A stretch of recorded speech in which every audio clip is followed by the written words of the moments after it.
Bill Zeltman, America's real estate guru, coming to you today with 15 tips on working with your sphere of influence. Today is tip number 2. Who belongs in your SOI? Who is part of your sphere of influence? We talked about this a little bit in tip number 1. It's the people that you're closest with. They belong there, but it's also people that maybe you see once a year at a holiday party, your auto mechanic, all these types of different people. So who belongs in there? We're going to go through some examples, and this is not an exhaustive list. It's only to get your brain thinking as you've now put pieces of paper around your house with pens next to them, where when you go by them and you think of somebody that you know, you put their name on those sheets to build that sphere of influence.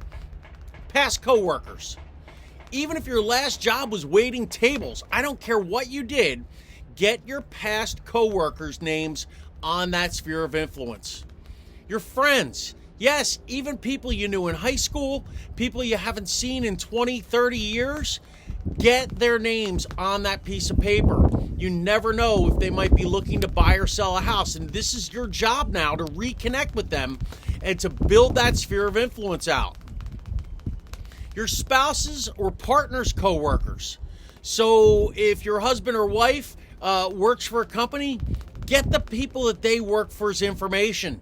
Okay, be careful about this. Obviously, you don't want to get your spouse in trouble, but at the same time, get the people that they work with's names, phone numbers, email addresses. Get them in your sphere of influence. Your spouses and partners' friends. Maybe that you have, your wife or husband has a friend that you really don't even know, or maybe you don't like. Well, be careful with that one. But get their information. Get them in your sphere of influence. Again, these are people, if they like and trust your spouse, they're going to probably trust you for a real estate transaction. So what does that mean? If their friends ever ask them, hey, do you know anybody looking to buy or sell? They will also recommend you if you're reminding them systematically that you're in real estate. Get them in your list.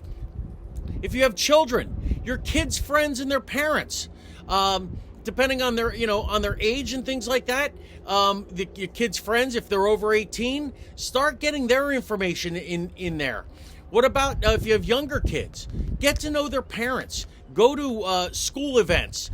Get their information. Get them in your sphere of influence.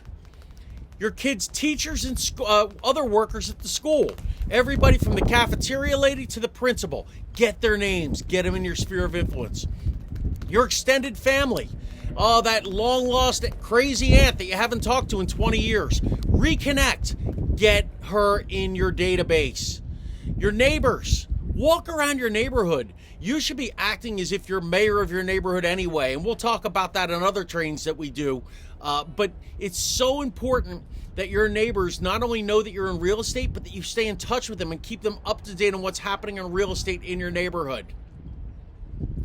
Friends and acquaintances from any social groups, such as the neighborhood association, the Rotary, the PTA, Freemasons, whatever groups that you're a member of, get to know those people and get every one of their names in your database and make them a part of your sphere of influence.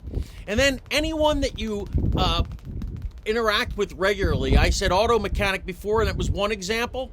But that could mean somebody that you only talk to every couple months. Your hairstylist, your accountant, your doctor, your dentist, the hygienist, even your bank teller. Get these people in your sphere of influence. The more people that you have in your sphere of influence and you build relationships with, the more people you will have out working for you, not only for their own real estate business, but when they know people that are looking for a realtor, looking to buy or sell a house, they'll recommend you. So let's keep this sphere of influence building and growing. This has been tip 2 of a 15 sphere of influence tips that we're going to give you. Again, my name is Bill Zeltman, America's real estate guru, and we'll see you next time with tip number 3.